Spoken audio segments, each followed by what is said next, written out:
Welcome everyone to another episode of Chat Grapple and Cheap Pops podcast. I am Chris Dredd. I'm here with my main man, JB. How's it going, big man? We are getting there. We are definitely getting there. We're getting there. This is episode Big 3-0. So we've made it through the 20s and now we are at episode 30. Thank you for everybody who watches, who retweets, who likes, who's subscribed. Anyone that watches us on a weekly basis, we fucking love ya. And anyone who doesn't, and it's your first time watching, welcome one, welcome all. And yeah, man, episode 30, we're fucking ready. Last episode was a little bit of a up and a downy episode because the pay-per-view wasn't great, but it was a very poignant event, weren't it? Yeah, I labelled it online as good, bad, and a little sad, and I think that's how it went. It was, good. It had some nostalgia. It had some tight wrestling, like in bits. Bad because it had some really bad stuff, and sad because the company folded like 5 days later, or whatever. Right. Bought 5 days later. Yeah. It was bought by Vince and K. McMahon. Yeah. But as always, we like to start with a little bit of healthy news in the wrestling world. And before we do that, I would like to say, hit the like button. Listen, don't get me started. Hit the fucking like button, touch our bells, touch them. We don't make me sing the song. Don't make me you're going to fucking make... You can touch our bells, touch mine, touch Jordan's as well. Yeah, just touch the fucking bell. It's just there. Don't wait until the end of the episode. Do it now. You're probably watching it on your phone or whatever, maybe your laptop. Just click the bell. Do it. Also, Jordan, we're going to unveil some very special things this week, aren't we? For people that have been watching our social media pages at Chat Grapple Pops, which you can find on Twitter, on Instagram, and now there's a newer page on Facebook where you can just like it. You don't have to join a group or participate, but you can like it, and you can see it on there as well. Official Chat Grapple and Cheap Pops mugs. Official. You can see this one here because it's white. It's because of my background. You can see our wonderful cartoon faces. So we have the lovely tag team mug that Jordan is sporting right now. It is myself and Jordan in cartoon form, courtesy of Tyrant Tales at Tyrant Tales. Big him up. And this, if you watch our program every week and you watch our shows and you listen, you know that every single week, a certain superstar, whoever's on the show, who basically is the buffest of them all. Usually Scott Steiner. If we were doing AEW, it would probably be fucking Matey Boy. Brian Cage. It would be Brian Cage. But basically, this is the ICO Pro Jacked Award winners mug. So every week we have an ICO Pro Jacked Award winner, and you too now can have your own piece of Chat Grapple and Cheap Pops merch, an ICO Pro Jacked Award winner mug. Look at that. You can feel pumped. You can feel jacked. You can feel like you've won the award yourself. Fucking A. You can drink your protein shakes out of it. Your Road Warrior shakes. You can drink whatever you like out of it. I'm drinking grape soda out of it today because that's right. I'm a bad man. So we've got the tag team ones, as you can see here, and Jordan's got it. And on the back of the tag team one, it's got a massive Chat Grapple and Cheap Pops logo. Look at that. I mean, fucking hell. They will be available to the wonderful public very, very soon. We don't have an official date on that, but... Well, to be honest, if you fucking email us now, just holler at your boys and we'll get one out to you. We're just looking at pricing at the moment because obviously it's a competitive world, but also, we got to cover costs and we got to eat, so at the end of the day, we're just working on a price, but we've already sent out a couple of promo mugs to people. And if you want one, holler at us. Price will be coming soon. And you too can be an ICO project. I'm not going to say for sure that it makes your drink taste better, but it feels like it makes your drink taste better. So it does. It's like it feels so good when it hits your lips. It feels so good, So yes, get on this, get on the merch. We don't want hundreds of bucks. We don't want your money either, really. We want YouTube's money. So if you're not going to buy a mug and you're listening to the podcast, please, please, please touch the bell. Get us up to 1,000 subscribers. Then we can start taking YouTube's money, That's baby. Right. Hit the likes, hit the comments, send us a comment, even if you don't like our faces. Just say, even if you think you two look like mugs. That's right. If you think we're a couple of cunts, Mugs. just like, you know what I mean? Just type it in there. You mugs. We don't care. We really don't care. But we just needed to unveil them because we're very proud of them. That's right. They are incredibly handsome mugs on mugs. So today's news is brought to you by our mugs. Enjoy. Put it on your lips. That's the tagline. That's right. Put it on your lips. I actually sent one to Max, not the Hulk Hogan, and then he sends me a picture of him drinking out of it. Okay, and then he sent me a voice message saying, "Don't get too excited. It's the only thing of yours that's going to touch my lips." So shout out to Max, not the Hulk Hogan, always with the funny quips. Gotta love the guy, man. Long time listener, long time friend. Big him up. Yeah, it was one of our day ones, right? Day ones, baby, from the start. Today, or it's not today's news, but it's been a long week for us. So we'll get to the news that we can remember. Yeah. Our guy Booker T, someone who plays a part in Vengeance of what we're going to talk about soon, says AEW is like a revamp of WCW. I love it. But the fucking AEW fans weren't loving it. You know, I do you know what I've done? I've gone and fucked up again and joined another AEW group. I noticed. And the news of this came on the group. Someone posted it up and literally comment after comment was like, "Fuck you, Booker. You're fucking washed up, Booker. You don't know what you're fucking talking about, Booker. Blah, blah, blah, blah, blah." But the fact that if anyone would know about what WCW was like, it would be Booker T. Wow. If anyone would know, it would be Booker. And if anyone would know about how it worked backstage, he's not speaking about it because he read a book written by Brian Alvarez. Do you get what I'm saying? He was fucking there. He didn't read a Meltzer tweet. You know what I mean? We'll get to him. Don't worry about that. We'll get to him. Yeah.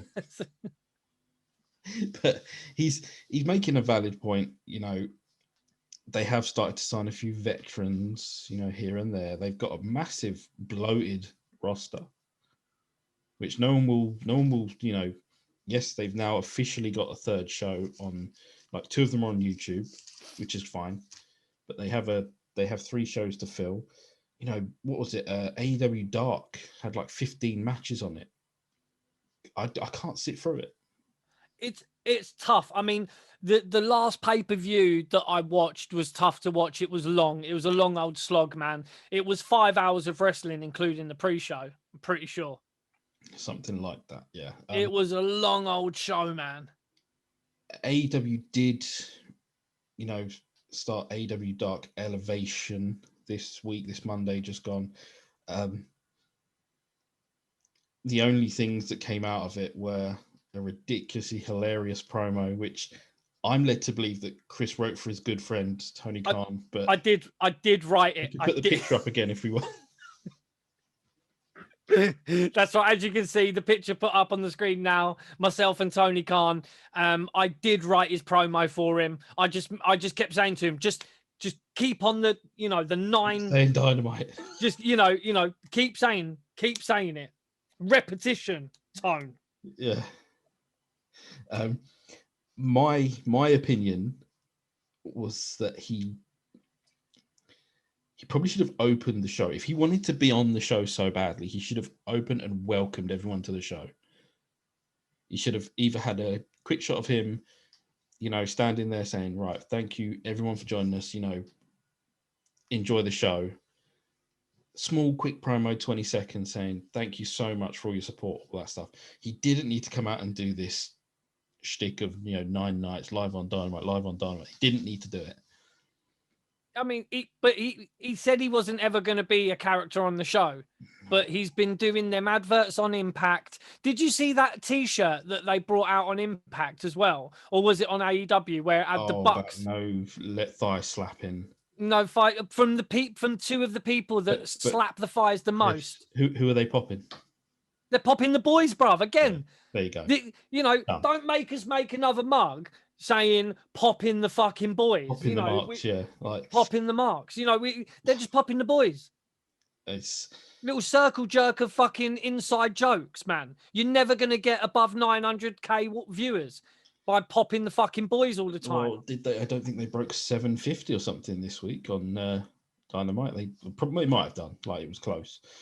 They beat NXT again. Great. NXT is still probably the better wrestling show. And it's WWE's developmental, basically. Yeah. Apart from, it does have some names on it. Adam Cole, Finn, who are big names as such. Well, that's fine, but that's again to build up the underlings, so to speak. You get what I'm saying? Like, I don't know. You got anything else? Yeah, you got some. Well, it's Fastlane's around the corner. It's tonight. Yeah, we are recording on a Sunday night. We've got Fastlane tonight. In my head, Roman retains, and that's as far as I go with that. There's no point putting a preview up because everyone will have seen it by then. Yeah. But, spoiler, maybe prediction, Roman retains. That's what I'm going with. Oh, and they're blowing the build on Sasha and Bianca. That's no good. That's disappointing. Yeah. But yeah, you can find much better reviews of current wrestling shows from other people, like our boy Bishop at TW Takes.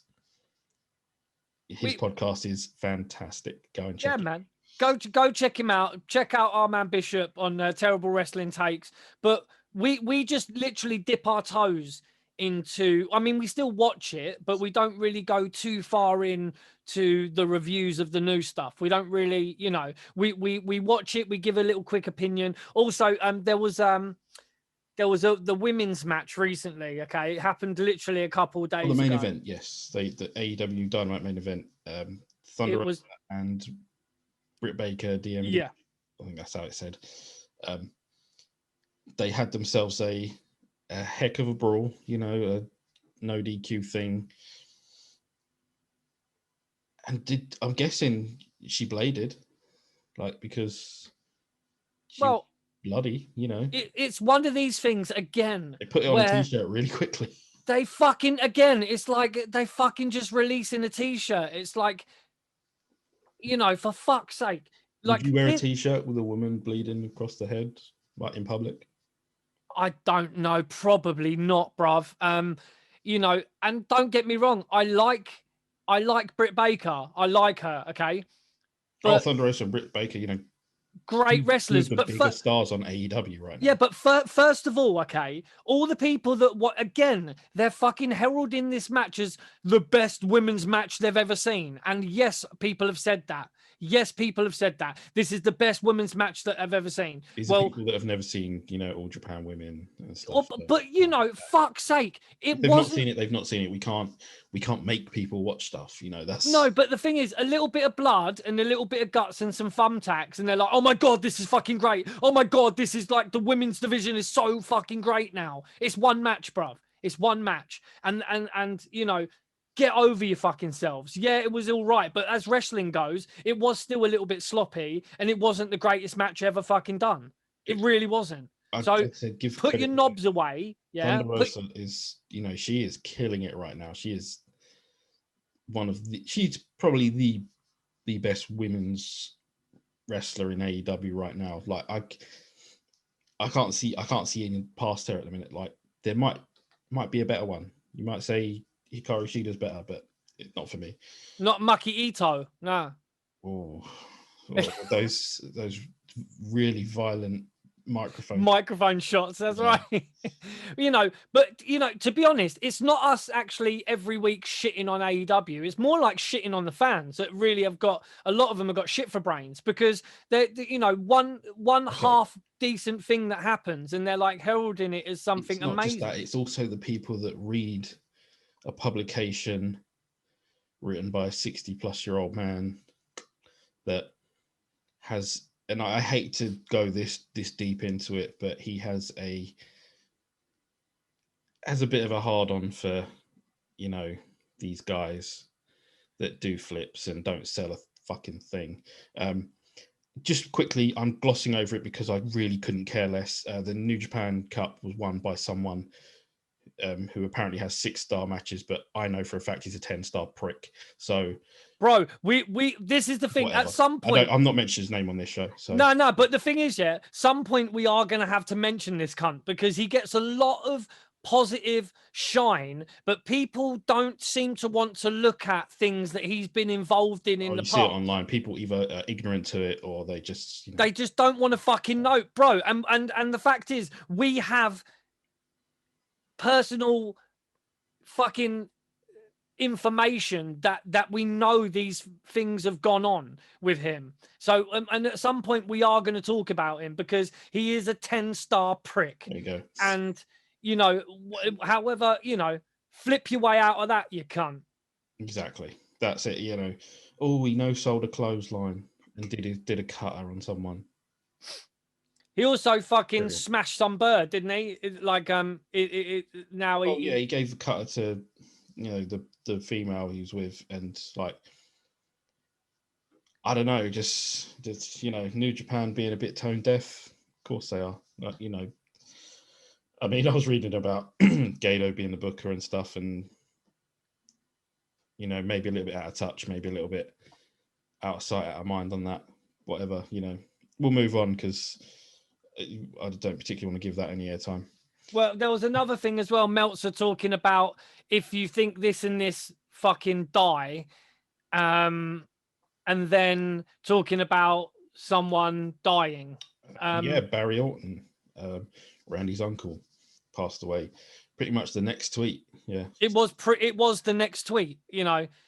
So, like I said, tone deaf, out of touch morons with, very, very, very, very small minds and big hard-ons for crappy matches. That's fine. Enjoy.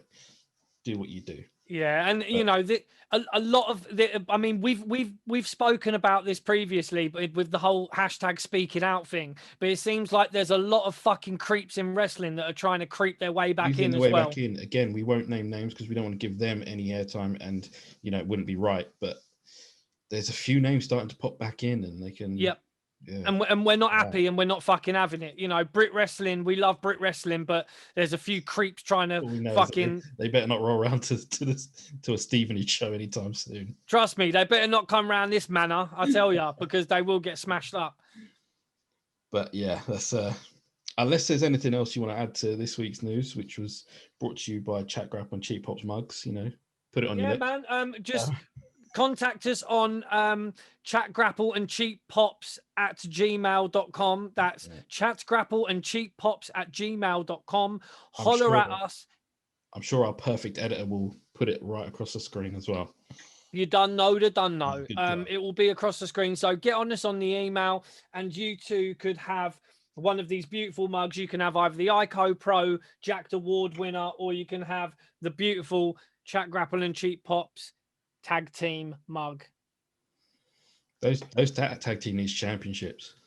Oh, dude, we got. Don't worry, it's like AEW, mate. We're going to be the bookers, so we'll just keep the straps. We'll be in a faction before you know it. Trust me, bro. We're the only goddamn bookers on this goddamn show. God damn it. So, with that, as always, the DeLorean is primed and ready to go. We pumped that shit up to 88 miles per hour. We are setting our dials back just a little bit more recent because we are in 2002. It's still like what 19 years ago or so. It's Detroit. It's a place that I've been to. Detroit's airport on a stopover. That's as far as it got for me. 12,000 at the Joe Louis Arena.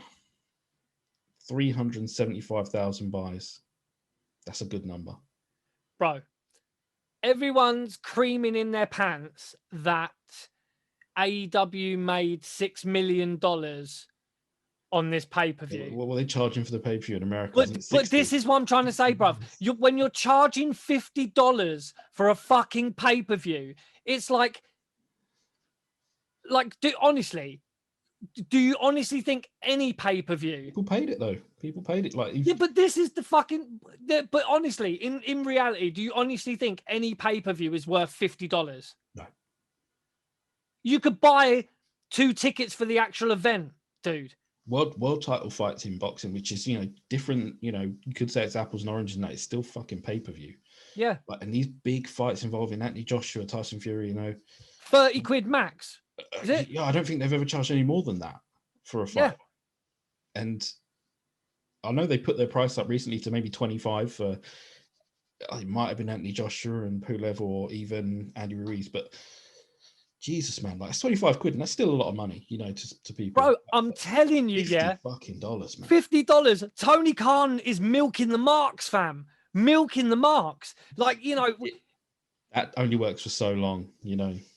I mean, and it only works for so long when you're putting up subpar product as well. Because if someone's going to be paying 50 quid, they want fucking bells, whistles, the fucking lot, bro. They want explosions. I'm pretty sure Paul White and Christian weren't cheap. But but you know what? They were hyping it up like it was going to be Kurt Angle. Do you get what I'm saying? Well, it wasn't, because we've got Kurt Angle in this main event right here. We fucking have, and what a main event it is. Oh, fuck me. We'll get to the main event. We had last week was, like you say, it wasn't the greatest show on earth, but this pay-per-view that we are covering today is a fucking great event. Good. Absolutely fantastic. And we've been talking about it, you know, because, you know, like I say, me and Jordan know each other. We're actually pals. We don't just, this ain't just like this would be the perfect time to put up that picture that I put together. It's the two of us separately at wrestling training. Yeah, dude. And this was, how many years ago was that, bruv? You're looking at like 2008, 2009. So it's like, man, that's 13 years ago. Yeah. You know, and this is a thing. We're actually friends. We're not just like people that have met online and decide to do a podcast together. This is like, you know, my testicles have been on the back of his neck. You get what I'm saying? And vice versa. Likely. You know, like I've Hurricane Rana'd this cunt like quite a few times. So maybe my testicles have slapped his chin. We don't know. It's not as difficult as it sounds. I'm pretty short. So. You know, so we're actually pals. So, you know, we talk all the time. That's right. And as good broadcast journalists, we do stay in contact and we do talk about what we're watching. That's right. July 21st, 2002, the first WWE pay-per-view. WWF had just, you know, trailed off. They'd lost their battle with the Panda People, was they, you know. The Panda People. I think it was... I think it might have been the second one, George. I think the first one might have been Judgment Day. Okay. I think the first one was Judgment Day. I'm not certain, but the King of the Ring for that year, 2002, was WWF. And I think that Judgment Day 2002 was the first WWE pay-per-view, but this was definitely first or second for sure. No, Judgment Day was WWF. Was it really? It was in May, yeah. The beauty of Google. Yeah, because I think they changed on the 5th of May or something. That was when they lost the court date or something. And I think I thought Judgment Day might have been the first one. But like I say, fucking, you know, is what it is. It was fucking there. But, it could have been this one. It could have been, it could have been this one. It was the first WWE. But I was under the impression it was Judgment Day. Either way. Either way. Fucking good pay-per-view. There's a few things going on around at this time. You know, Steve Austin is gone. He had taken his ball and gone home after being asked to put over Brock Lesnar on Raw in a King of the Ring qualifier match, which, I mean, that's a bad enough idea in general. You know, that's a pay-per-view match before anyone starts on us with that. Do you refuse to put people over? Do you refuse a job? You know, it happens. Of course it does. I mean, it happens. Buff Bagwell. I was going to say, if you're Buff Bagwell, it's a fucking regular occurrence, man. But yeah, Austin is no longer part of the company. He's off and away. So I think they rushed The Rock back for King of the Ring to do his run-in with Triple H and Undertaker in that main event. And, you know, we go from there. Undertaker wanted The Rock. Kurt Angle and Kurt Angle and The Undertaker had a killer match on SmackDown, which ended in a double, you know, great match. Tap out. Yeah, what a match that was. I honestly, Kurt Angle for me, just to make sure. Yeah, man, I fucking love Kurt Angle, mate. I can't hear any bad things said against Kurt Angle. He is for sure one of the greats. You know, into the business, Kurt Angle as well, which it's incredible. Incredible. But yeah, we are here. It's July 21st. It's 2002. It's Vengeance. It's Michael Cole and Taz doing the first half of the show. We are just at the brand split. You know, people picking sides, picking, you know, Raw and SmackDown. Eric Bischoff was introduced as the general manager of Raw 1 week ago. And that takes me back, man. Like that ridiculous handshake they've had, which is so awkward. Bischoff giving it the thumbs up to the crowd. It's one of, I mean, I was shocked when I first saw it in 2002. And I was, yeah, what a. I mean, for Bischoff to be on WWE TV was something that no one really ever thought would happen. But fuck me, man, you can't Jerry Lawler sums it up when he says he sat at the commentary booth with Vince, where Vince would wish that man dead. And yeah, I don't doubt that for a second. No, but the thing is, whatever people want to fucking say about Vince McMahon, Vince is fucking smart, dude. Yeah. He's a fucking smart man. And when you buy WCW and you have such a visceral character that Bischoff was. A polished character. Someone that knows how to work on TV. Yeah, you know, and he was hated universally by many people. Why would you not say, fuck me? Because Mr. McMahon wasn't really that hated character at this time too much. He'd gone in and out. He brought the NWO back. He'd sort of he was staying off TV a little bit. He had that whole Steve Austin thing, you know, again to deal with, and he decided that we're going to go forth with a split and two general managers. Stephanie would be running SmackDown, as we'll see later on in this show. We get to our first match. He said, sorry, can we just talk about the intro as well? Because it's called WWE Vengeance, obviously. And they have the Ezekiel 25:17 speech from Pulp Fiction that Samuel L. Jackson does. You know, when you destroy my brothers, and you will know my name is the Lord when I lay my vengeance upon thee. And it's like just the intro for it. Like, this is pretty much still the golden era of wrestling. We've gone through the Monday Night Wars. We've gone through, you know, WCW being bought. Star power here. This is fucking fantastic, dude. Through this whole card, it is the best that WCW and WWF, WWE at that time all thrown together in this pay-per-view. You know, minus Stone Cold Steve Austin, obviously. But fuck me, what a card. What star power there was. You know, 2002, man. Jeez, it was a fucking the ruthless aggression era. Yes, ruthless aggression is just starting. Yeah, so you're hearing that quite a bit. Like I said, our first match, Bubba Ray Dudley and Spike Dudley. Devon would be drafted to SmackDown, so it's a Raw match from what I'm told here. That's right. Taking on Eddie Guerrero and Chris Benoit in a tables match. I mean, watching this, it was difficult purely because you can't find too many good things to say about Benoit. I mean, in the ring, it's hard work. In the ring, he couldn't do much wrong. You know, as a performer, you have to put him over. But you know, as a human being, it's still one of them things where it is difficult to, you know, sing his praises, so to speak. You know what I mean? But as we always say on this show, we're watching the show, you know, so a little disclaimer, you know, if we say, oh, fucking Benoit was great here and all this, don't be like, oh, they're putting over a fucking murderer or whatever, you know, all that shit. And let's be honest, like, people know how much we love Nancy, so. Oh, dude, there is Oh, mate, don't get me started on Nancy. Oh, You know, woman, yeah. she's fucking incredible, man. She always was. Those promos with her and Mean Gene are some of the best promos that you'll ever see. Yeah. Without a doubt. Consummate heel Eddie Guerrero is getting the Eddie Sucks treatment straight away. Now, something I noticed in this match was how smooth and how almost perfect Bubba's bumping was. He was...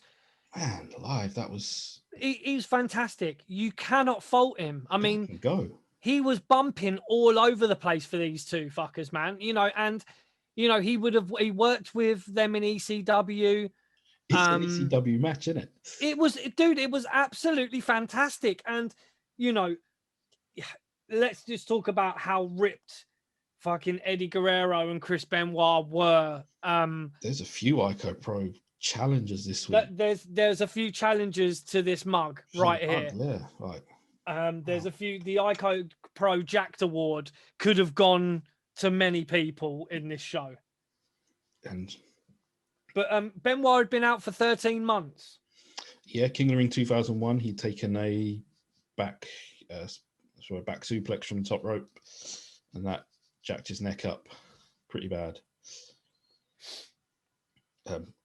It was Jericho, Austin, and Benoit in a freeway, weren't it, at King of the Ring? Spike, as the scrappy underdog, works in this match. The crowd's 100% behind him. He does do some of the bigger bumps, but again, like, you can't take away from Bubba's bumping. He's all over. He's the workhorse in this match. He really does bump his ass off. He's working really well. You also, this is the first time you see this individual, but you'll see them constantly through the show. And I just want to ask you, did you see like the China like impersonator cosplay? I mean, dude, was that a dude or was it a Not chick? sure. I was watching it and I couldn't figure it out. I didn't want to try. Oh, mate. If right, like we always say, if you're listening to our episodes and you're watching the videos, please go back and watch this pay-per-view. First of all, because it's an absolutely fantastic pay-per-view, and you know you can't get much better than Vengeance 2002. But just to see this like China cosplay person in the front, you know, something else. It's absolutely fantastic, man. You know, people having fun at wrestling shows, exactly what it should be. Oh, it's incredible. The crowd are really loving this as well, weren't they, this event? As the match wears on, it does look like the pace is getting to Bubba a little bit. He seems to be blown up, but I think that's mainly because the pace that has been set by Benoit and Eddie. Yeah. They're working really well together as a heel team as well. Yeah. You know, they're double teaming Bubba. They're not tagging each other in, but just double teaming, coming in and out. It was weird, as it was an elimination tables match. They were tagging each other anyway. Yeah, I did think it was a bit weird because they were doing it, but it was, so they set up a table. Eddie sets up a table outside. Yeah, and you know, we get like Spike taking Eddie out over the top rope, which was just. It was great. You know, Eddie gets on the apron to kind of put Spike over into the table, and then Spike just grabs him and does his like tornado DDT thing. The Dudley Dog. That's the one. Yeah. That's it. Eddie's the first one to be eliminated, but then Benoit, like quick as a flash, just presses Spike, because Spike is 150 pounds. Soaking wet. Yeah, just presses him through a table at ringside. He literally just picks him up and throws him. And that leaves us with it's a quick sort of finish they get to. Yeah. And we get a Bubba bomb from Bubba obviously onto Benoit, and that's it. We're done. You get the there's a few things in. There's a double suplex on Bubba. Spike moves the table out the way. You get a tackle as well, that like he tries to put Spike through the table that's set up in the corner, and Bubba does like an American football tackle, rugby tackle, gets him out the way. You also get a what's up on Chris Benoit, where you know Spike comes off the top. Yeah, and then you've got Taz talking about the Canadian grapefruits. It's fucking crazy. But yeah, I mean, it's It's crazy. The swanton through the table as well. Bubba tries to do a swanton, matey moves out the way. Yeah, and it's just like you say. There's a few things happening. It's quite a good match. I like it. We won't go through it spot for spot as well. Good crowd in front of him, which always helps. It was good, man. It was good. Coach Jonathan Coachman, there's someone we don't see a lot on our shows. Is with Eric Bischoff, and Bischoff is happy that his Raw stars are showing that ruthless aggression. There it is. We're going to say that. We should be playing the ruthless aggression drinking game. Dude, it's crazy. I've got loads of ruthless aggression figures as well, man. It's we've got one that was in our Santino Marella episode. Yeah. Got a Ric Flair as well. I think I've got a couple like sitting up there. I think I've got a double one of Hurricane and his superhero in training. What? Molly Holly. No, was it Rosie, wasn't it? Oh yeah, that's right. Yeah. So Bischoff wants Triple H on Raw. Triple H has been told he's free enterprise. You can go where you want.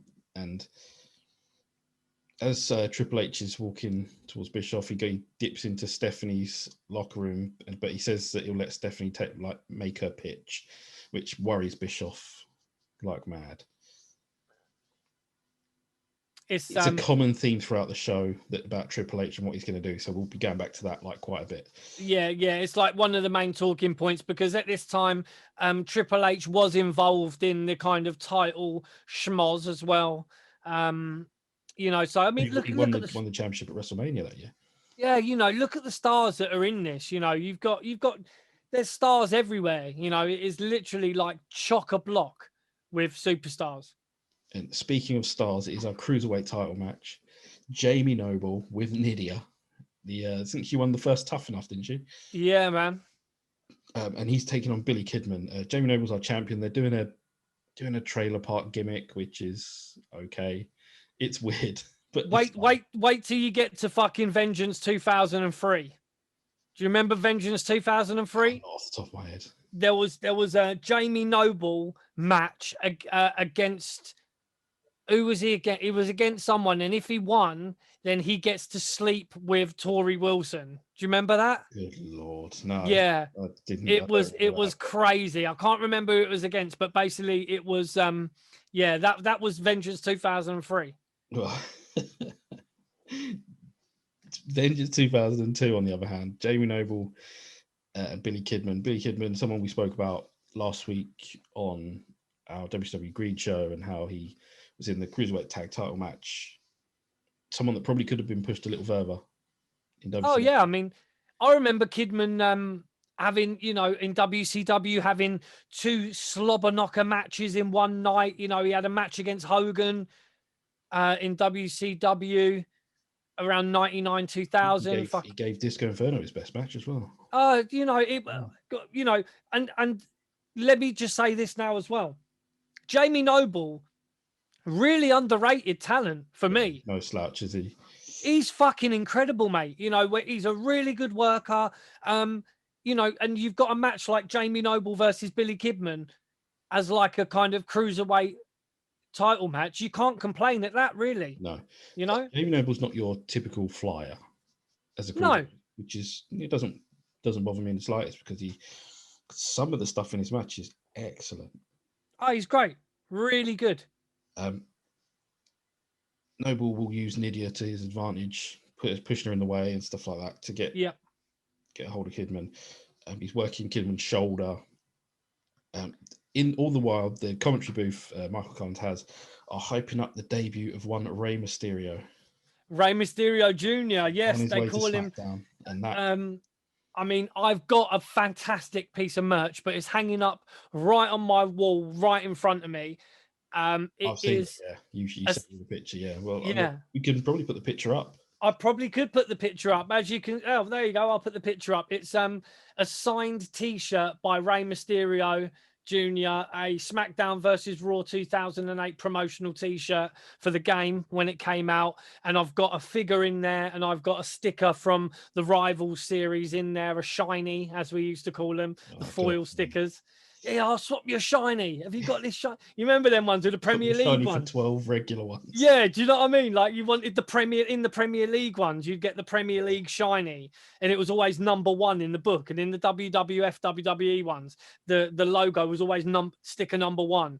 You're like, yeah, I've got the shiny. I'll swap it for like 12 fucking up normals.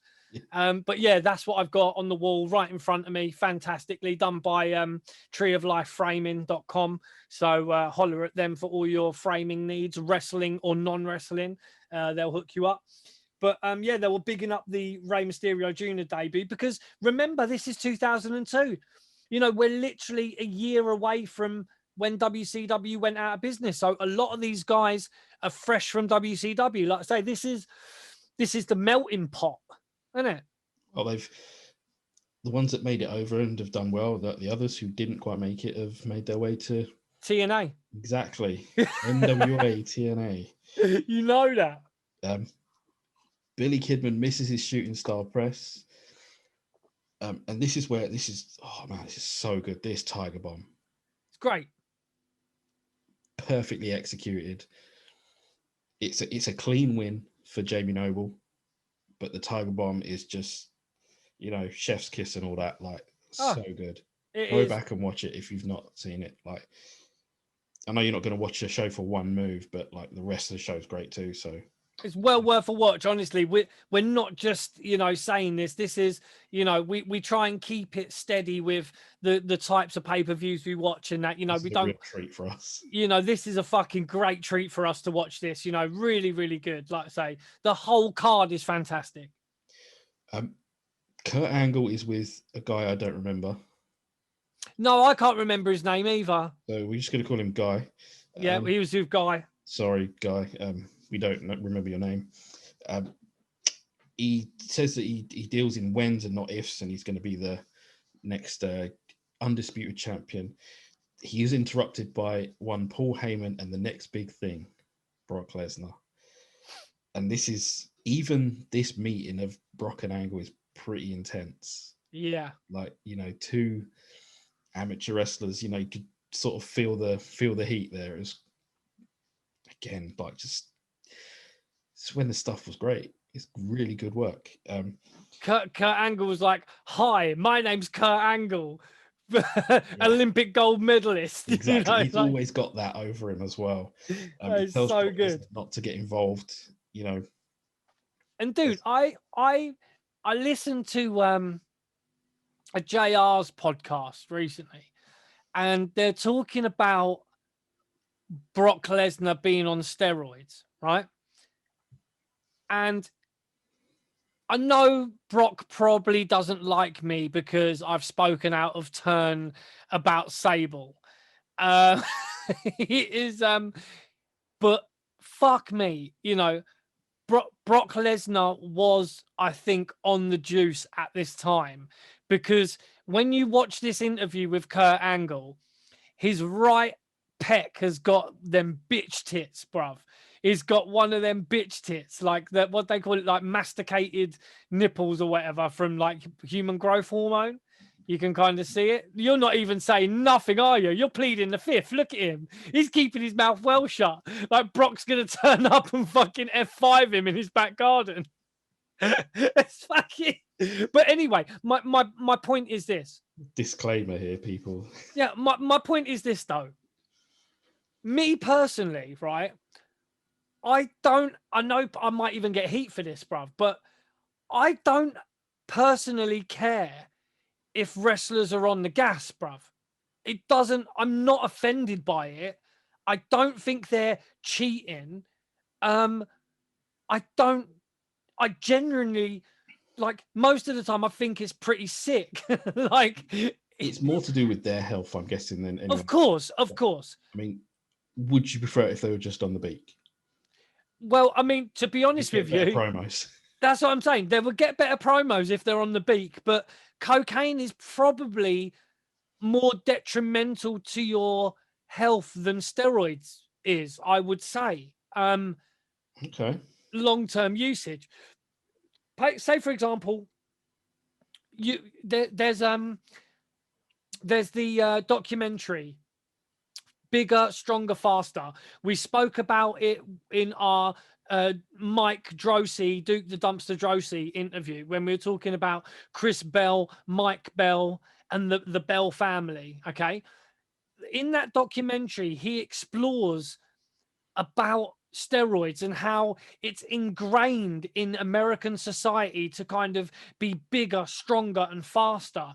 And they talk about, in sports, in general, you can't really compete unless you're on some kind of performance enhancing substances, and that in a way is more wrong than professional wrestling, because in professional wrestling, no one wants to see, and I don't give a fuck. This is why no one really wants to see skinny, puny dudes, do they?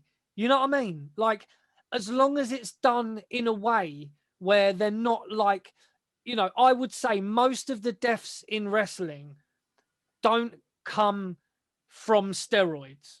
Do you get what I'm saying? I don't think party drugs. They come from the party drugs and the painkillers. That's what you think. That's personally what I think. I don't think that steroids are the causes of the deaths. I mean, if it was, Hogan wouldn't be around, first of all, right now. There's and people like, superstar Billy Graham, who have openly admitted that they took steroids for years and years and years. And people like Arnold Schwarzenegger. Arnold Schwarzenegger was taking fucking steroids when he was a 15-year-old kid with, as has been said in the documentary, with hardly a hair on his dick. He was taking steroids, at the age of 15, 16. They were legal back then as well, though. What's that, mate? They were legal as well, though, weren't they? I wouldn't even say legal. I just think no one really knew about them at that time really too much. That means they weren't illegal, though, doesn't it? That's right. They weren't illegal, but no one really give a fuck about them because there wasn't the kind of media hype. So in a way, it is a kind of hot take. But for me, like, the main problem is the prescription painkillers and the party drugs that were probably killing off these guys. I mean, there are obviously exceptions to the rule when you've got guys like the Ultimate Warrior who passed away with a heart problem, who wasn't particularly old, was he? No. I mean, how old was the Warrior? I'm not sure. I'd have to go and look that up. Not massive, not really old. So I mean, like I say, it's a weird thing for me, but I mean, steroids, we talk about the fucking Ico Project Award and all that, but on a serious note, steroids have been used in professional wrestling and they will continue to be used in professional wrestling. I joked about Lashley the other day, but you've got these guys that are, they're like superhumans, dude. They're superhumans. And yes, the human body can get massive with Ico Pro shakes and, certain supplements, but good workouts, yeah. Good, but fuck me, when you get to certain levels and you look at certain guys, it's still being used. It will always be used, but for me, it's not like the main cause of these guys' deaths. I don't think. It might have been a factor. Who knows? But there's not been, the studies haven't been done. So we just don't know. And while they're not being done, the studies aren't being done, we're not going to know this stuff. And then you will get people are going to misuse drugs anyway. Of course they are. And steroids is another one that can easily be misused. But I think steroids can be used responsibly. But it all depends on the person and yada, yada, yada. So hot take. Steroids, yes, they can be bad, but fuck it, they can also be good too. Okay, that's Chris's take on steroids. Chris wants steroids back in the ring. How do you feel about it? I don't want anyone to inject steroids in my ring. Thank you very much. Fucking hell. I haven't really formed an opinion on that. Like, this is something that you've sort of taken. Like, you've taken time to think about it, and it's something you wanted to say, and I haven't. It's definitely not part of my sheet. No, it's not. No, it's funny. It's because I've watched the documentary Stronger, Bigger, Stronger, Faster many times. It's one of my favorite movies or whatever to watch, and there's a lot of information in there that Chris Bell breaks down about steroids. And even he says, all of the brothers did them at one time, and one of the brothers ended up dying through drug misuse. But even he's saying that, the steroids, yes, he used to take steroids and they were a part of it, but it wasn't the thing that, that killed him, basically. It was other stuff, So yeah, it's really, and I don't know, since his brothers died, he might have changed his outlook on that. Maybe he did think it was a bit more of a factor, but it just popped into my head because we're talking about Brock Lesnar, and I listened to JR, and JR was one of them guys that said as well, he said, look, was Brock Lesnar taking steroids at this time? I don't fucking know, and who fucking cares? That was basically what JR said. So that just popped into my head when we were talking about Brock Lesnar, and it was just something that I had to kind of talk about because it's something that has always been in wrestling, right? It has, and I don't think we're going to get away from it. It was never, everyone has, wellness policies and all that, but it feels like people would eventually get, suspended or fined or lose their jobs in some cases, like Eddie Guerrero did in 2001 for recreational drugs and misuse of, other drugs, not necessarily steroids. I mean, it even pissed me off that they disciplined RVD for smoking weed. It was one of them where RVD regularly got in trouble for fucking. This is long before the regulation and the legalization of it, though. So yeah, I mean, but fuck it, man. States. Yeah, man. The herb is natural from the earth. You know what I mean? Let's not get into that one. But Smokey tells us all. Yeah, it's from the earth. Take advantage, man. It's one of them ones where, if anything, these guys need more natural remedies for their painkillers because, that's what RVD is one of the most healthiest, in shape, in ring people. You see what he does in the ring. He's on this show. He's absolutely fantastic. Yeah. He's against Brock Lesnar on this pay-per-view. And he's always said, he would do his stretching for an hour before he was even in the ring, and he was so supple. That's why he never really had those long-term injuries. And he said he used to smoke cannabis constantly, and he said that it did nothing but good for him.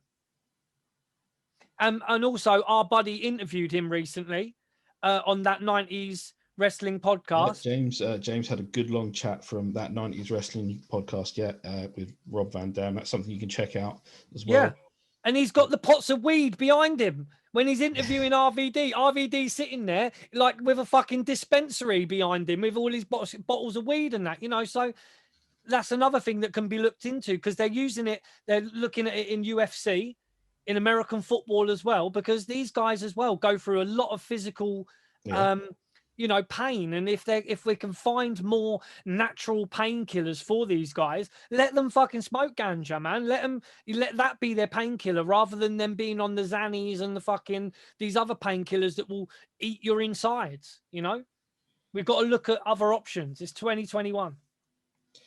Long before Brexit, we had a European title. Jordan does a great job of reining me in when I go on these tangents. Love it. National treasure and hero William Regal takes on the dastardly Jeff Hardy. Is a very high-pitched pop for Jeff Hardy. That man has got the girls screaming for him.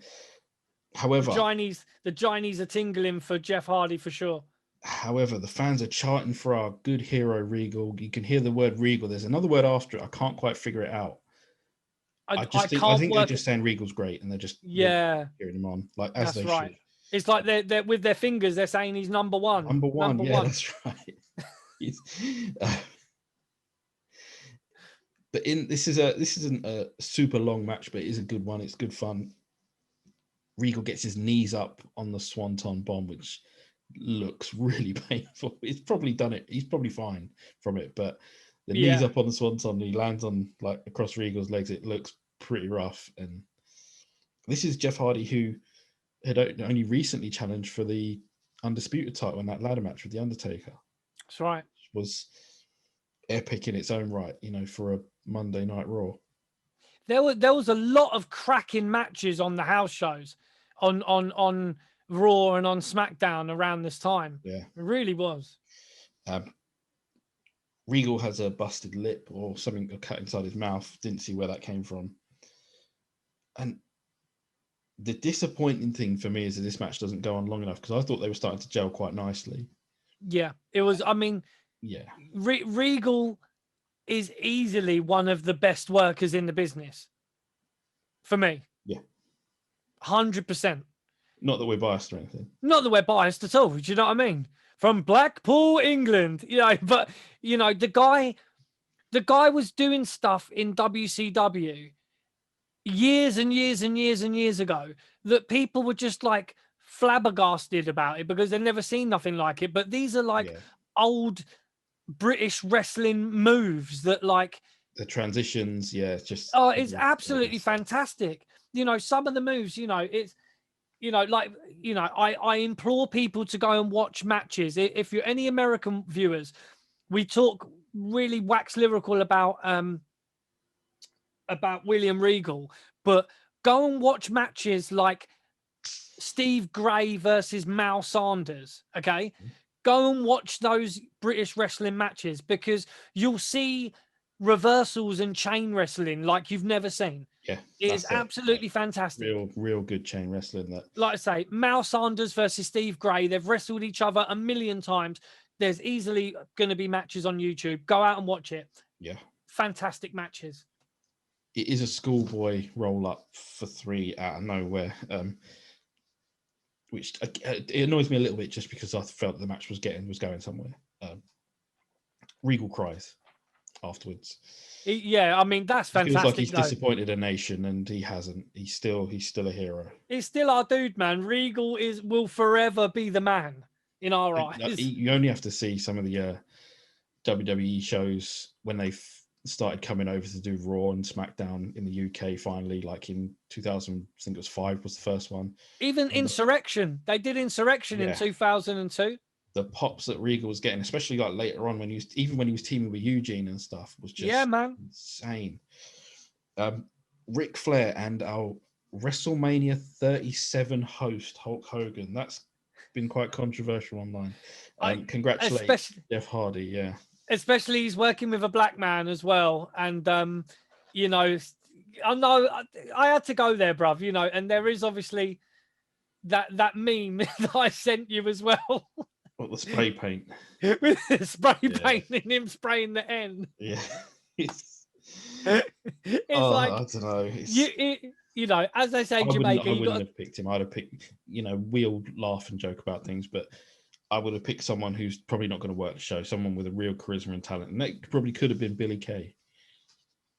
I'm looking at my Billy Kay and Peyton Royce battle pack figures. I've got their battle pack figures. Billy Kay would have been 10 times funnier than Gronkowski.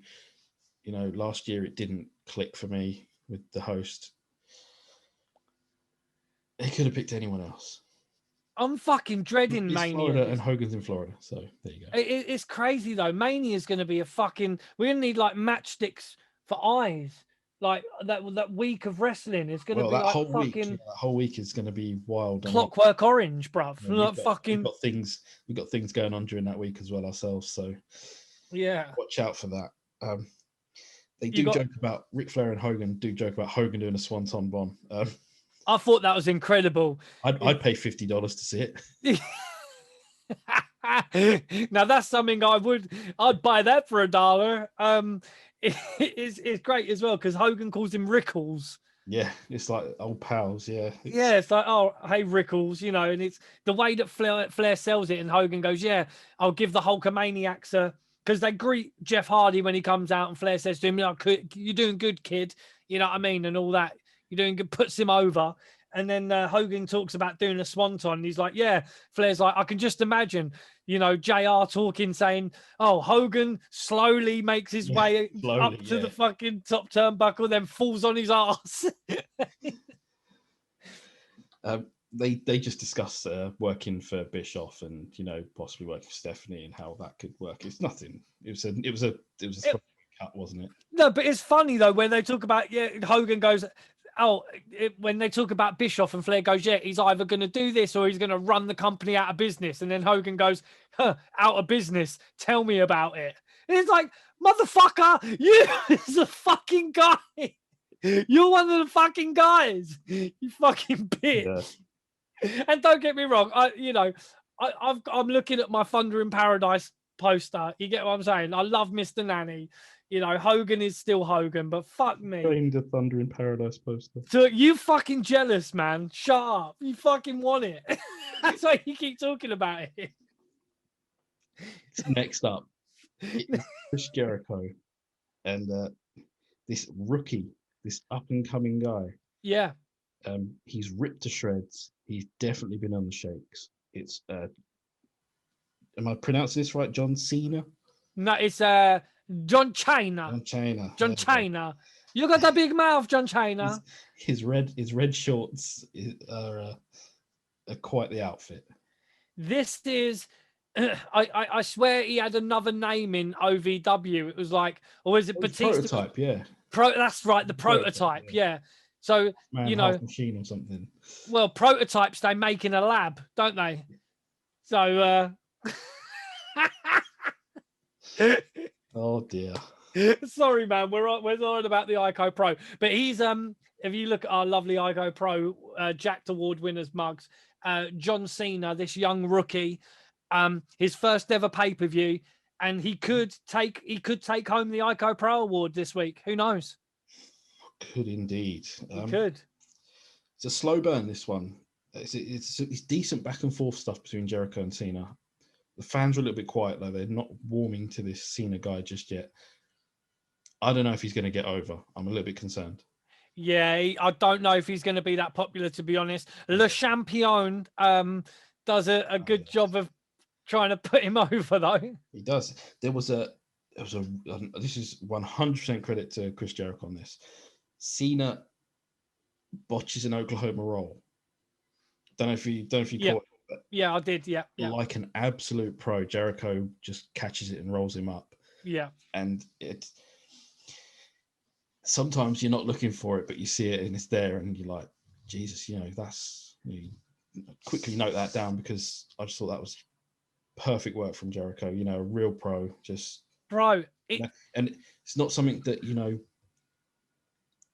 would have been shared 100 times on social media or something. When someone botches or someone dives from onto 100 people and misses them or something like that. It's like, yeah, Jericho. Really credit to Jericho there. Jericho is one of the most accomplished wrestlers the business has ever had. Right. When I heard that Jericho was going to AEW when it first started, I was fucking over the moon, dude. It was, I think the person I've got the most, or one of the people I've got the most figures of, is probably Chris Jericho in all different iterations. Different guises, yeah. I've got so many. I love Jericho. I think he's fucking fantastic. He has been able to change his character over the years and still stay relevant, even up to the point when he was, had the list, and he was going through that and the scarf and everything. Him and Kevin Owens as a team. I know that they weren't exactly the best of friends outside the ring, but him and Kevin Owens as a tandem like sort of thing on TV was absolutely incredible. Jericho is one of the best, without doubt. And I know people take the piss out of him now because he's a bit chubby. And, he's doing bits in AEW and stuff. And I mean, the amount of work that Jericho's done over the years, you would have thought that he would have maybe had a hand in the booking a bit, don't you think? Probably not around this time, but... No. I mean, in AEW, Don't you think that he should or he could be, or maybe he just doesn't fucking want to? He's known enough to, get. Yeah. He could probably book a show on his own. Like, I was really enjoying the stuff he was doing with Sammy Guevara, and then they switched that role over to MJF, and I didn't enjoy it as much. It's just something that's my take on it. They did the dancing thing and that dancing thing and stuff was perfect for Jericho. It wasn't so much for, Maxwell, but little Maxwell, hey? Yes, little Maxwell. But yeah, Jericho, sorry, mate. Like I say, just basically trying to make the point that I fucking love Jericho. I think he's fantastic. Everything we've watched, everything he's done, from, ECW stuff, WCW stuff. He was in Japan. I remember seeing some Smoky Mountain stuff as well, man. Yeah, dude. Jericho's been up and down, and Jericho was in the van when Cornette went mental at Wendy's. It's crazy, dude. And still to this day, one of the greatest matches on a WrestleMania is Chris Jericho versus Shawn Michaels. Absolutely. Absolute cracker of a match. As we dive further into the match, Cena counters a Walls of Jericho to roll up Jericho and get the win. Again, it's a little bit surprising, but this rookie, this greenhorn John Cena, gets the win over Jericho. Jericho throws a tantrum, almost like the WCW days in like '98 when he would throw a tantrum when he lost and he'd had enough. Or was that when Ralphus was there with him? This might have been around Ralphus time. Yeah.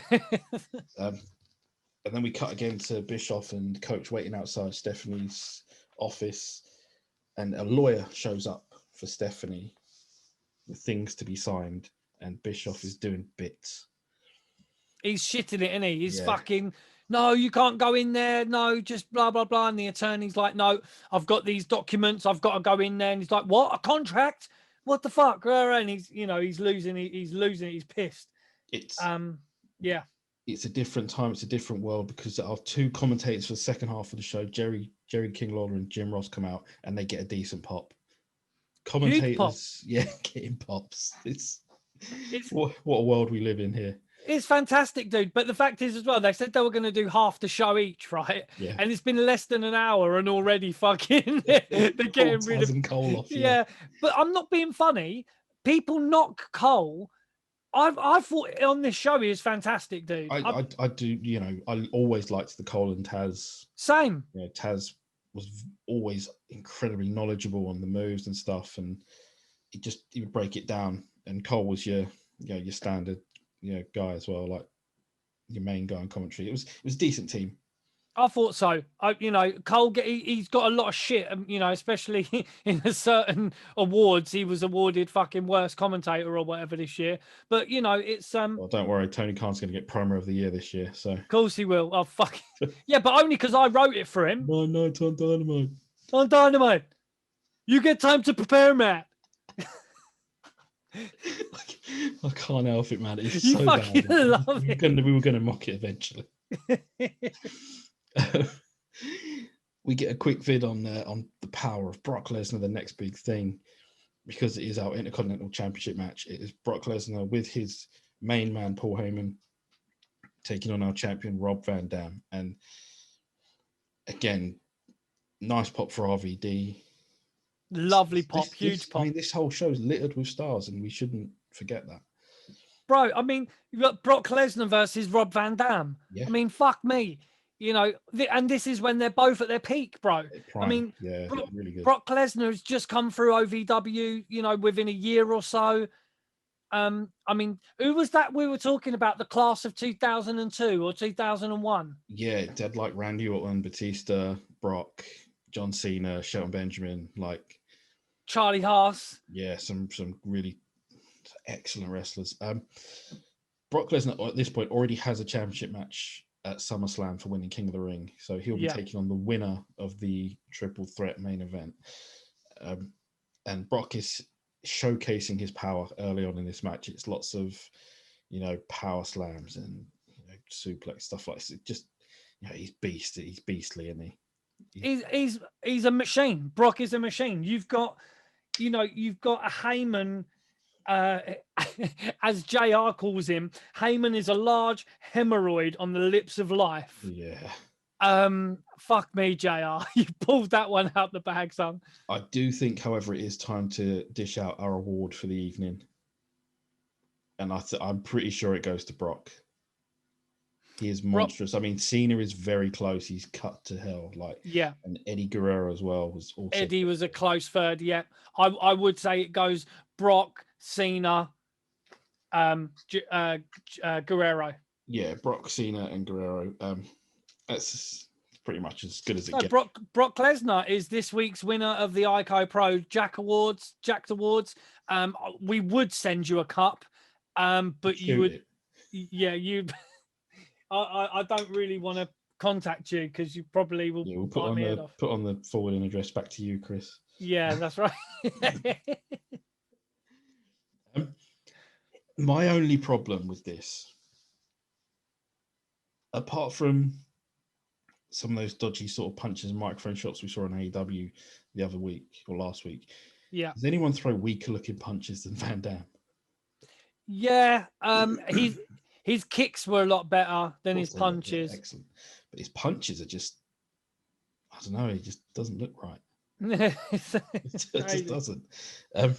You've got Heyman like fawning on the side of the ring. He's like looking at Brock like that with his head on his hands, like, he's so good. Oh, look at him. Oh, he's good, fantastic. Like, he's still doing that talking smack stuff. Like, unbelievable. It's been nearly 20 years and Paul Heyman is still like, the focus of TV in wrestling. It's absolutely insane. This is where the match kicks into high gear. The comeback from Rob Van Dam is beautiful. There's so much good stuff. The kicks, the aerial stuff. He counters an F5 with a DDT. Yeah. And then, it falls apart. It was going to, Brock's not going to get pinned, and they didn't want to put the Intercontinental title on Brock either. So obviously Heyman gets involved. He does. It looks like Van Dam's going to get the free count, and then Heyman just pulls Rob Van Dam off of Lesnar. The referee gives it the DQ finish. And then it takes a weird turn because blink and you'll miss it, and the referee's pummeling Paul Heyman. Yeah, it's literally the referee's rolled out and he's smacking Paul Heyman like repeatedly in the top of the head. It's a little bit mental how we got there. But then Brock does get his heat back. He does F5 Rob Van Dam on a chair. Yeah. I have a question. Go for it. Who had a better first year, Brock Lesnar or Kurt Angle? Kurt Angle. Okay, that was Kurt Angle. Brock Lesnar. I mean, I don't know. To be honest, I think I only say that because I'm such a Kurt Angle mark. But if you think about what Kurt Angle achieved after his first year as well, I mean, it's great. But I mean, Brock Lesnar came in as well and just literally took the game by storm. He just, on his size alone. But I think for being a capable worker and doing what he did, I think Kurt Angle, you can't. Yeah, I mean, like I can't have anyone top Kurt Angle. I fucking love the guy. I think that anyone who did what he did in his first year, just unbelievable, absolutely unbelievable. Okay, I'm gonna hot take it and say Brock Lesnar, and that's why. I mean, but I mean, I can see why. I mean, it's easily, Yeah. I mean, did Angle hold gold in his first year? Yeah, he won everything. Like, he won the Intercontinental. He won the. Yeah. Just before the year was up, his first year was up, he won the world title as well. That's right. Brock obviously, would win the world title pretty quickly. He would also main evented WrestleMania before the end of his first year in WWE. What Lesnar did? Yeah, WrestleMania 19's like. Yeah. Yeah, but who did he main event with Angle? That's what I'm trying to say. So it's one of them ones where, Kurt Angle, for me, I mean, I was going to wait until the main event to show the merchandise. But I think we've spoke about Kurt Angle so much that I might have to just get it out now. Yeah, just get it out. This is 2002, the year that we're watching, WWF All Access Kurt Angle signed card. Signed. Yeah. Lovely. Look at him. Look at the intensity. There's a little bit of glare off your screen, but it's because it's in a very shiny protective case, because I don't like taking it out.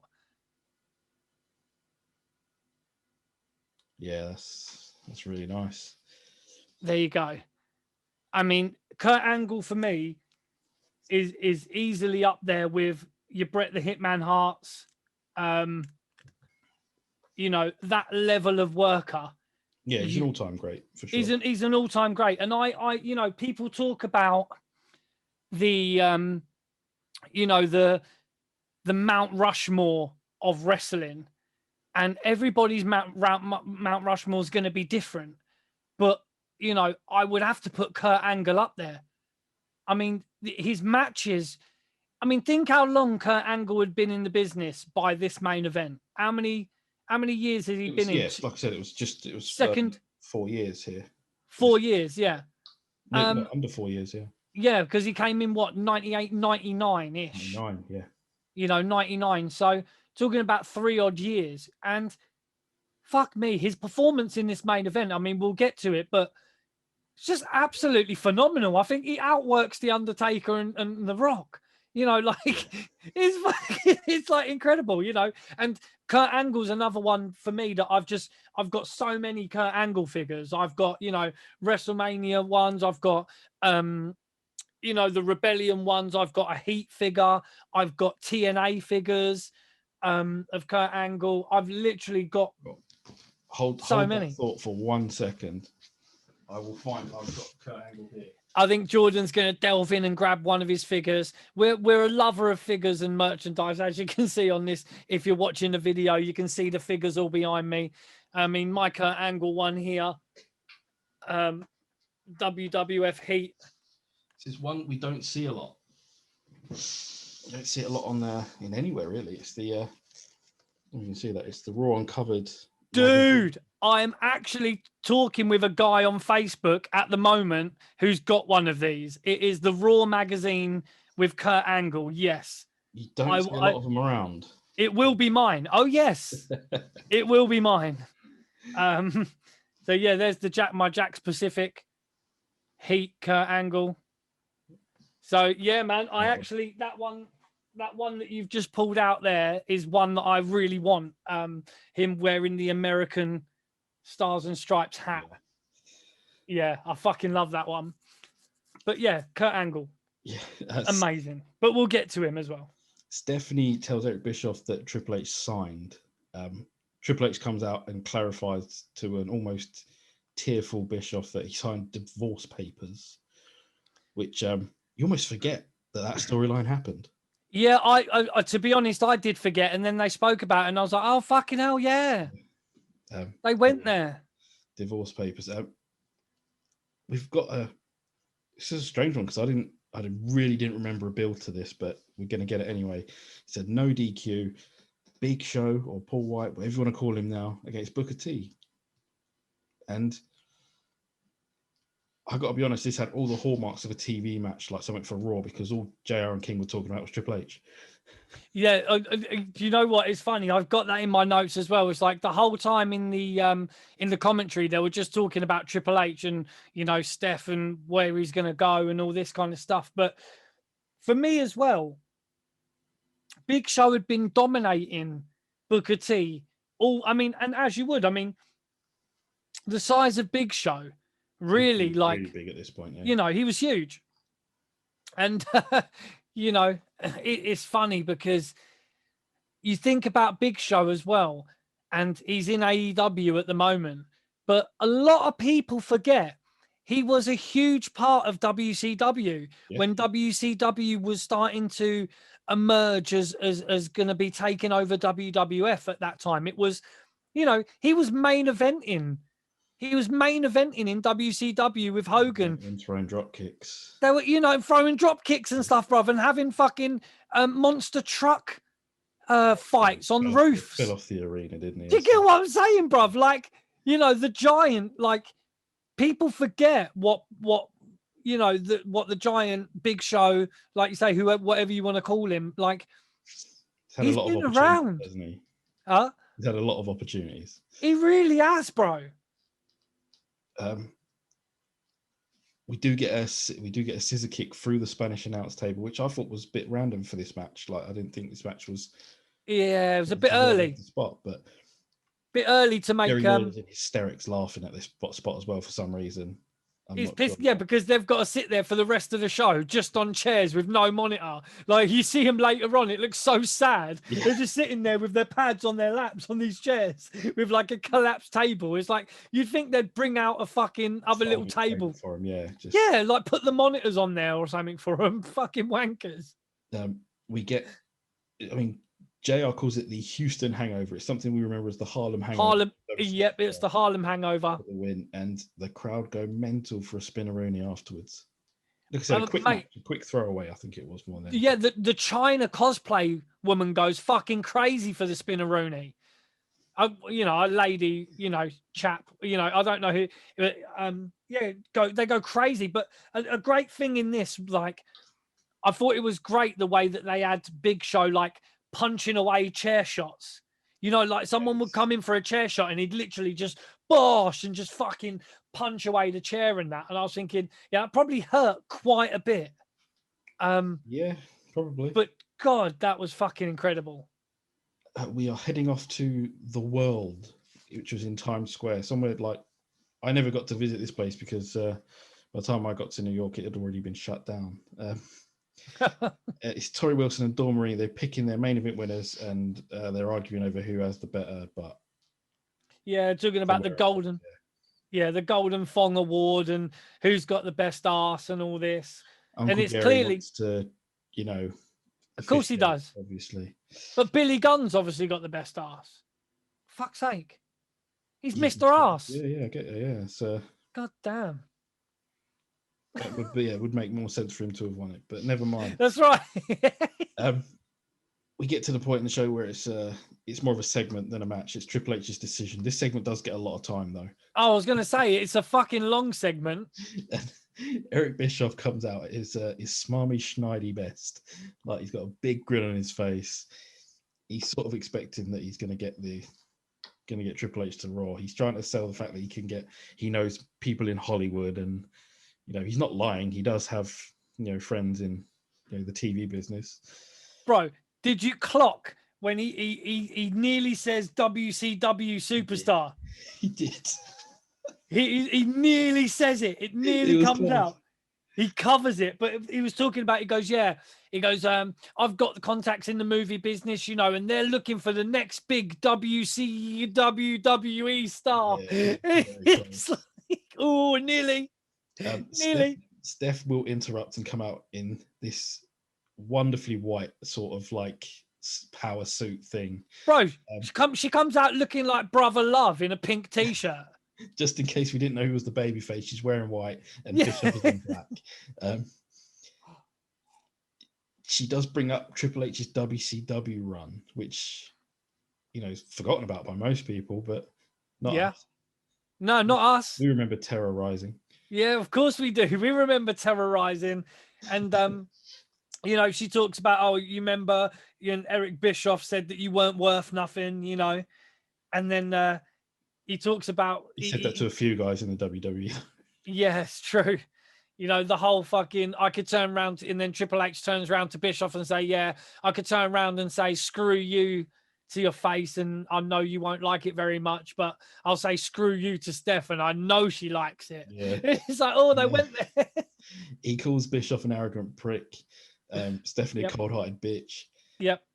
And then Shawn Michaels turns up from nowhere, really. It's just Shawn Michaels is here. He does his posing, he's dancing around. The NWO has been disbanded. He was a part of it. very briefly for a cup of coffee. Yeah, that's it. Fans are chanting for DX. They want a DX reunion.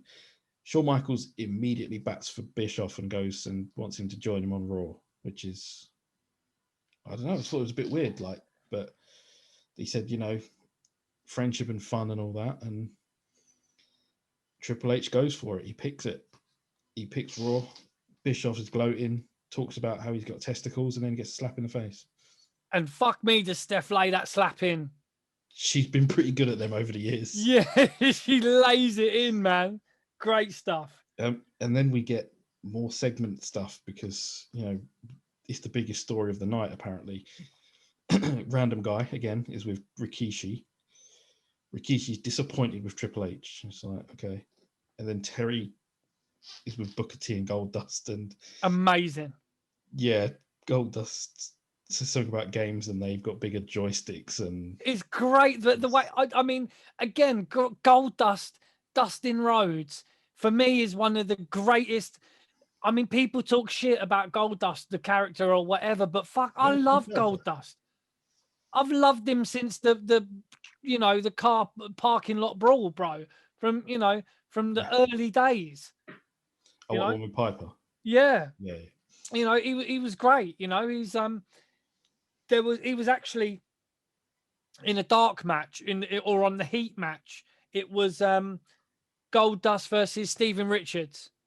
Yes, I did see that. You couldn't get it on the network, but it was on YouTube. Yeah, So it was that was I call it a dark match. It wasn't a dark match. It was on Heat or whatever. But that was Goldust, and he's there. He's like, yeah, that's right, Booker. He might be the game, but we've got bigger joysticks. It's just so good. Oh yeah, bigger joysticks. It's just so good, man. It's just incredible. Like, I just love Goldust. I just love him.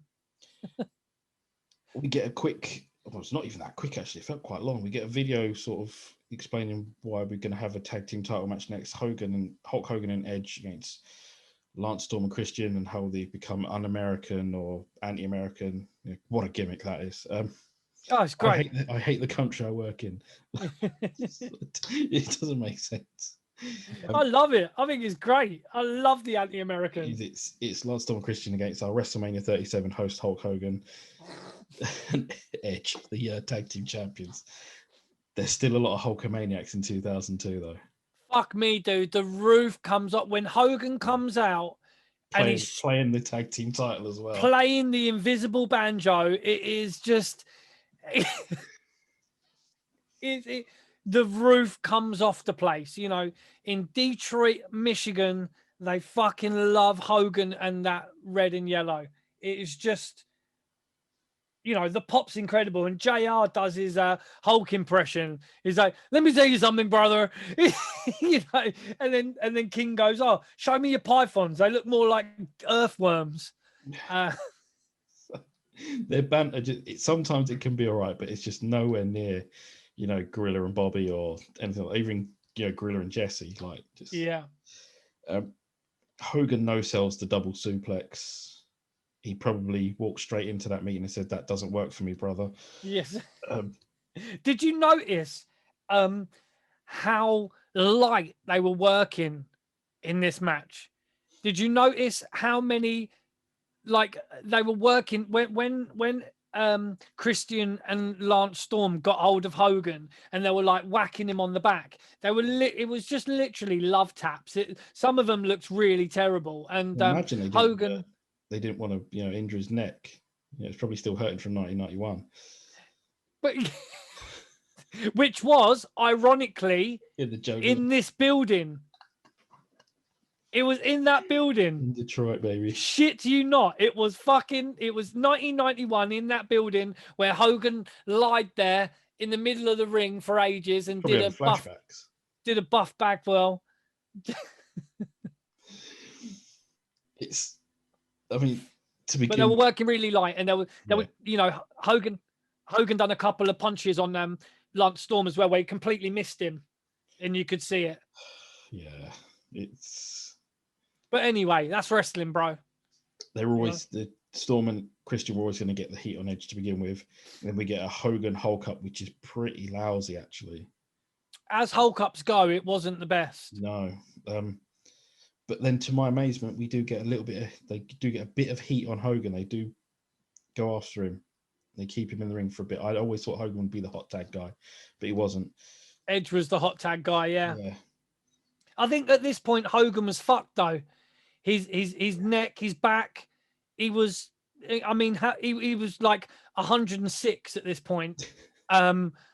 His hair was, 87. He was probably still like hurting because, the Undertaker was there at any point ready to give him another tombstone. That's right. That's right. Hogan his body was absolutely fucked at this point. So you couldn't find Jack Tunney. No, but bro, let's get to the end of this match because he has a fucking where's Tunney moment at the end of this match. Don't know if you clocked it. I don't say this often. Nice ref bump. It was a good ref bump. Yeah. It was good. Yep. Yeah, we don't say that at all, really. When usually go south pretty quickly. But we give credit where credit's due for the old ref bumps. If they're good and they're done well, we love them. And because the ref is down, we're going to have some shenanigans. Test comes in and boots Edge. Rikishi comes bowling down. He takes he takes Test back up the ramp. And then Chris Jericho from out of nowhere with the title belt in hand lays out Edge. And we have new champions, Lance Storm and Christian. Fuck yes. And then Hogan proceeds to take off his belt. Okay. Takes off his belt. He's lying there next to Edge and he's got his belt and he's going to the referee. He's whacking the belt. He's like, yeah, he came in and whacked the belt on his head. I'm surprised he wasn't putting his feet under the ropes again. Like he was like, where's Tunney? He had a flashback. He's like, where's Tunney? I need to show him that. Because Hogan loves that, doesn't he? He loves to like recreate stuff. He took off his belt and he was whacking it on his head to try and show the ref like, oh, Jericho came in and smacked the belt on his head. And just like, dude, lose gracefully, god damn it. He never did he? Nah. Crying about something. And he was giving it the heel tactics as well, even in this match. He was like doing the whole face stomp, when they put it on the eyes and then, with the boot. I suppose when you get a bit older, and I use the term older in the nicest way, like when you get older, like you can get away with those tactics because you are more respected, legendary. So it's like Ric Flair. No one was booing him when he was doing low blows and poking eyes. Same with Roddy Piper. I think I've actually got a Ric Flair t-shirt on. That is an incredible t-shirt.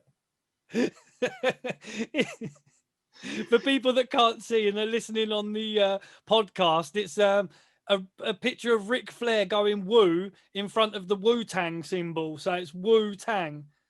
That is... I've never seen that t-shirt before. That is... Have you not? Yeah. There you go. So that's my Ric Flair Wu-Tang t-shirt. Flair. Yeah, but you got to be fair to Flair. Always. You always be fair to Flair. So, yeah.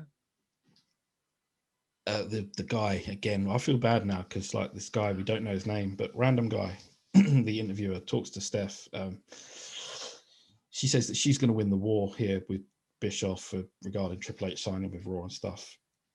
Bischoff stopped Kurt Angle on the way to the ring. Yep. He says he wants him on Raw, but Kurt is brushing him off because Kurt's getting into title match mode and is looking pretty intense. And we get the Taker angle from SmackDown recap where Taker taps as Angle gets counted for a 3. Great finish. Yeah. Great finish. And we've already spoke about it, but we are at main event time. The star power is fucking immense here. Like they've built it. It's big fight, big time match. It's Vengeance. It's not even SummerSlam. It's not gonna say WrestleMania. It's a huge main event. And it's The Rock, it's Kurt Angle and The Undertaker for The Undertaker's undisputed title. And damn, like the pops here, Rock and Taker get some massive pops. And Taker's meant to be heel. Yeah, I mean he is. He's a bit dastardly as well, ain't he, at this time? Yeah. But I think I think the turn came when he went back to the ring and gave Jeff Hardy his respect after the ladder match. I think they slowly started to flip him over a bit. Right. But yeah, Taker is this match just is wonderful. What a way to end a show for us, like watching it. Oh, it's great. You know, we watch some fucking piles of dog doo-doo over the time when we review pay-per-views, but fuck me, this was not one of them. This was a fantastic match. Absolutely. You know, you want to talk about 5-star matches. This was a fucking 9, dude. It was incredible. Incredible. Rock and Undertaker start joining with each other, and Angle is desperate to get into the conversation. It's great. Gets popped, just like, you know, Angle he's not just like a good wrestler. Bless you, my friend. He wasn't just a good worker in the ring. His segments, his whole character building, just who the character of Kurt Angle really was. You know, like he could work. You know, he really could work. And the Rock and the Undertaker are like talking and chatting to each other, and he's standing there and he's like, "Hey, I'm Kurt Angle. You will not ignore me. You will pay respect." And then they both turn around and give him a fucking slap. Now, again, I know I use this term every now and again, smooth as silk, but Rock and Angle together, dude. You want to talk? I would attribute a lot of that to Kurt Angle, but like, you know, Rock can go as well. Like, so good. Let's not forget about him. Whose punches were we talking about being rubbish? Oh, Rob Van Dam. Rob Van Dam's. I'll tell you what. One of the best punches in the business is Kurt Angle. Yeah. Kurt Angle's punches and kicks, the way he moves and the way Taker throws some good right hands too. Oh, Taker can fucking throw some. Yeah, I mean, even The Rock can throw some pretty good punches as well. Yeah. You know, sometimes he's a bit up and down, and he does a bit in this where he does the whole mocks the Undertaker with the motorcycle. when he's doing his ode to his dad. But yeah, I mean, anyway, even if you don't want to watch this whole pay-per-view, this main event for any wrestling fan is just. It's so like up, down, up, down, up, down. It is like, incredible. Back and we get to the point in the match where now this is why it's so perfect. We get a choke slam by The Rock on the Undertaker, but instead of going straight into the next spot where Kurt Angle rock bottoms The Rock, we have a slow, not even slow, but slow enough. There's a pinfall attempt. Someone fucking sells the move. Yeah. Like, and then we get, the rock bottom by Kurt Angle on The Rock, and he sells it, and we get a pin attempt, and then hits Angle with the Angle slam. Yeah. And it's paced. Perfect. It's beautiful, mate. Is it? There is one point in this match though where Angle's getting battered, yeah, and then the referee goes, "Are you all right, Kurt?" And he goes, "Yeah." It was a bit too close to a mic, and they caught it. But it was, this match is just absolutely fantastic. The match feels frantic, but nothing is being rushed.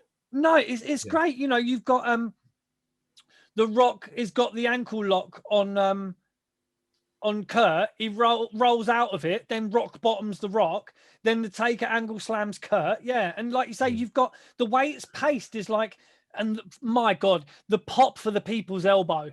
I've got that, the people's elbow. Places going nuts and that hard camera just absolutely incredible. And the unbelievable, man. It is just for a move as flimsy as that. It's so good, Matt. I mean, Kurt Angle was busted open bad as well in this. Well, he must bleed after he hits the post. He does, yeah. After he hits the post, he obviously juices, but he's fucking pissing blood when he's on the edge of the ring. It's absolutely crazy. But he hits the Undertaker with a savage chair shot. Well, we get The Rock goes low on the Undertaker, and then Kurt Angle hits him with a chair, and there's no protection. It's just I watched it, and even my missus is watching telly next door, and I was watching it. I watched this main event twice because it was just so fast paced. It's like it's so hard to take notes and that. And Oh yeah, my notes were, I was struggling to keep up. It's crazy. And that chair shot, every single time it gets me, I'm like, oh fuck, like, oh, it's a bit of a nasty one, but Kurt misses his opportunity because he lays out Taker on the chair, hits the angle slam on the Rock, and then takes too long to pin either of them. Yeah, and he gets 2 counts on both of them. Don't it's fantastic. And then Rock puts Kurt in a sharpshooter. He's about to tap. It looks like he's about to tap. Undertaker gets involved. We get a last ride on the Rock. Yeah.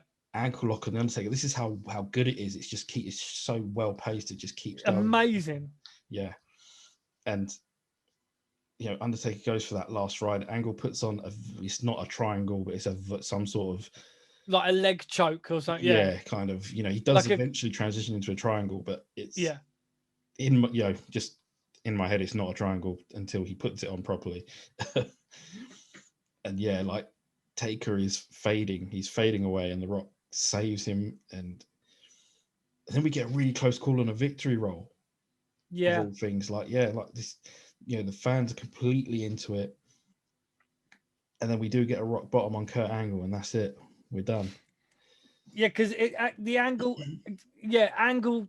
slams Taker, and then turns around and takes his singlet down. But then as he turns around, the Rock standing there gives him the boot, gives him the rock bottom. 1, 2, 3. It's just what a match. And what a match, mate. I mean, also, there's no way that the Undertaker, as in his original gimmick, could have ever had matches like this. Because he wouldn't be able to, because it was the whole no sell. Well, later on he does, because he has a match with Kurt Angle, like as in the Dead Man sort of gimmick, and he does have more like wrestling sort of matches. Obviously, he has his matches with Shawn Michaels, which are beyond excellent, and in the Dead Man sort of gimmick. So it's this version of the Undertaker is the perfect version for this match. Absolutely, that was the point I was trying to make. Like, there's no other version of the Undertaker that could have really had this match. It was really, the All-American badass or whatever. Was it? It was called something else, though, weren't he? Weren't called the. He might have been Big Evil or something at this Big point. Evil, that's the one. It was Big Evil. It was Big Evil, because that's what was on his t-shirt. But Big Evil. It's an incredible treat for us to be able to watch something this good. That was great. It really is a treat. When you sat through World War III and stuff like that. When you've sat through Greed, it is it's like a kid in a sweet shop, this pay-per-view. And we do sometimes, torture ourselves wouldn't be the right word, but we do put ourselves through some pretty bad stuff to have fun with it. But this is completely different. This is a different one. It hit so hard, this match. It was wonderful to sit and watch and enjoy and take notes. It was fantastic. It's always, and it's always a pleasure to watch Angle work for me. And I know people mock TNA all the time, but my God, he had some fucking great matches in TNA as well. He really did. And he weren't even really in the best of shape, neck-wise, or whatever. But my God, Kurt Angle, for me, 100%. And I know you rate him as well. He's just one of the best, man, without a doubt. And I would have been happy to see Kurt Angle win this match 100%. I think he outworked both of them. They were obviously saving Angle and Lesnar for, not for SummerSlam. They were saving it for WrestleMania. Yeah. That'd be fine. Yeah. The Rock and Lesnar would square off at SummerSlam, and that was the night where the fans turned on the Rock, of all people. And that's a great show in itself. Angle takes on Mysterio, Triple H, and Shawn Michaels. Yeah. What a show that is. Yes, that's the thing. Yeah, SummerSlam 2002, isn't it? Yeah. Another great event. This era is just, it was incredible. It really was. It's just The amount of talent, the amount of names, the fantastic matches, incredible. Yeah. Great stuff. And, I mean, JR and the King sign us off, and with The Rock celebrating with the championship, and there we go. That's Vengeance 2002.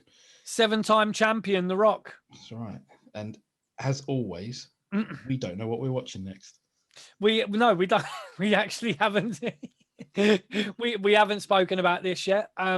As we always say, we like to do. Like to switch between the companies, so we don't ever really do a WCW then another one. We always kind of, so it's going to be, because we'll like to be doing some stuff around WrestleMania week, which will involve current sort of wrestling stuff, which is always fun, especially when there's wrestling on every night of the week that week. I think, guys, like I say, it's going to be Clockwork Orange, yeah. Matchsticks in eyeballs for wrestling that week.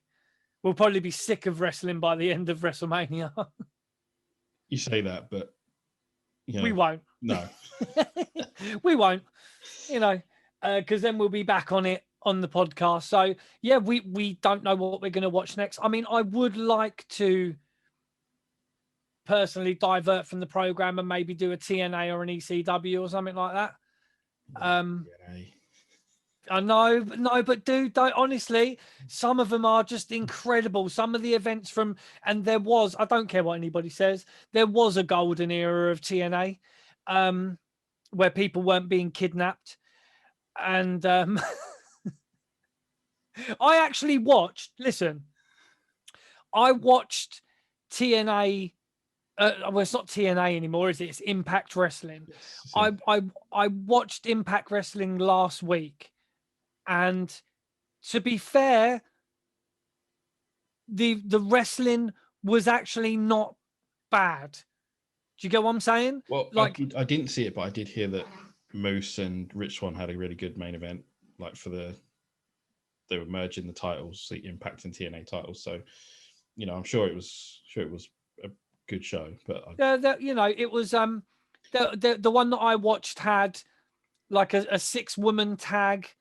And it had what the girl that was in WWE with she's an Australian lass. Oh, Tennille Dashwood was in it, and so it was a 6-woman tag, and she done the dance, didn't she? With with Santino. But yeah, the wrestling was all right. There was one character called Black Taurus, and he was in like a little stable with that Crazy Steve that I was talking about with you before, the clown character. And TNA or Impact Wrestling, like I say, the in-ring work wasn't bad at all. I would say better than AEW. Don't worry, Kenny Omega will be their champion very soon. I fucking hope not, dude. Honestly, I mean, this relationship is not. It's not mutually beneficial. No, it's in any way, shape, or form. Yeah. It's not. I mean, I don't know. I mean, you've got these fucking that's right. You've got these dickheads online who are still. I mean, I shouldn't join any more AEW groups. I should know. You shouldn't. But they're talking. Oh yeah. So I saw this comment. I shit you not. When someone said, as bold as brass, yeah, but we all know Tony Khan owns Impact Wrestling anyway. And people are like, dude, you can go online and see who actually owns it, and it's a conglomerate of people. And there's like entertainment companies that actually own 95% of it or whatever. And what's her name? Dixie Carter owns like fucking 2% of it or something still. They're in debt up to their eyeballs and shit like that. It's not a financially viable decision for anyone to be buying Impact Wrestling really at the moment, especially Tony Khan. But, it's not a mutually beneficial relationship, especially when you've got them mocking TNA in AEW, openly mocking them, and it's like, hold on a minute, TNA for its good and its bad has been around and has been an alternative to WWE for a good fucking long time, and it was built up from the ground up by people like AJ Styles, Christopher Daniels, Kazarian, Jay Lethal, Jeff Jarrett. Yeah, I was going to say, you weren't going to ignore Jeff Jarrett, were you? Of course not. I've got, and I love my TNA figures, I love them. I've got, and Samoa Joe, let's not forget, and Kurt Angle as well. The main event mafia, say what you will, bro. They had fucking Kurt Angle, Booker T, Sting, Scott Steiner, Big Papa Pump. They had, some incredible wrestlers over the time, and to see it really fucking grinds my gears to see what is being done to Impact Wrestling right now, because I'll always be an advocate for TNA and Impact Wrestling, always. And I just don't like it, Jordan. I don't like it the way they're taking the piss out of them. I don't like it. I think that's a pretty good way to end. I think we're probably going to have to do a TNA pay-per-view next. Just because of that, I think we're going to have to do a TNA show. We have to, dude. I will pick a right good one for us as well, dude. Honestly, I'll pick. There's some real good Bound for Glories. We've already done like a lockdown, and we're still in lockdown. Yeah, we did do a lockdown in lockdown. Yeah, we did. We did a lockdown in lockdown. So I think we should probably do like a Bound for Glory. There's been some really good ones. There really has. So with that, I think we'll thank everyone for sticking around. If you're still with us, if you're still listening, watching, remember to hit those buttons. The fucking bell, man. Touch it. To inquire about a mug, you know where to find us. Any one of our social media sites or our email address, which Chris will put back up on the screen. Chat Grapple and Cheap Pops at gmail.com. Easy. On the screen. Easy to spell that one. Easy. But yeah, we thank you for sticking around, and we will see you next time.